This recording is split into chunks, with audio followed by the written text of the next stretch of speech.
দেখে নেব পরবর্তী সংবাদ। কমরেড মাও সে তুংয়ের ১৩২তম জন্মদিন পালন করল সিপিআইএম ত্রিপুরা রাজ্য কমিটি। বৃহস্পতিবার রাজধানীর মেলার মাঠ স্থিত সিপিআইএম রাজ্য দপ্তরে দিনটি উদযাপন করা হয়। উপস্থিত সকলে চীন সমাজতান্ত্রিক বিপ্লবের মহান নেতা কমরেড মাও সে তুংয়ের প্রতিকৃতিতে ফুল দিয়ে ওনার প্রতি শ্রদ্ধা নিবেদন করেন। সিপিআইএম রাজ্য কমিটির সদস্য পবিত্র কর সংবাদ মাধ্যমের মুখোমুখি হয়ে জানান,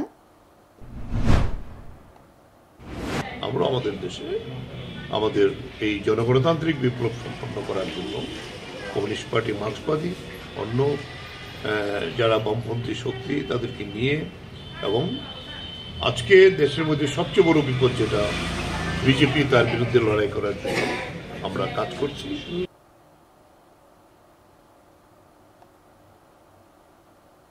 উপস্থিত ছিলেন সিপিআইএম রাজ্য কমিটির সদস্য পবিত্র কর সহ অন্যান্য নেতৃত্বরা। এখন সময় বিরতির, সঙ্গে থাকুন।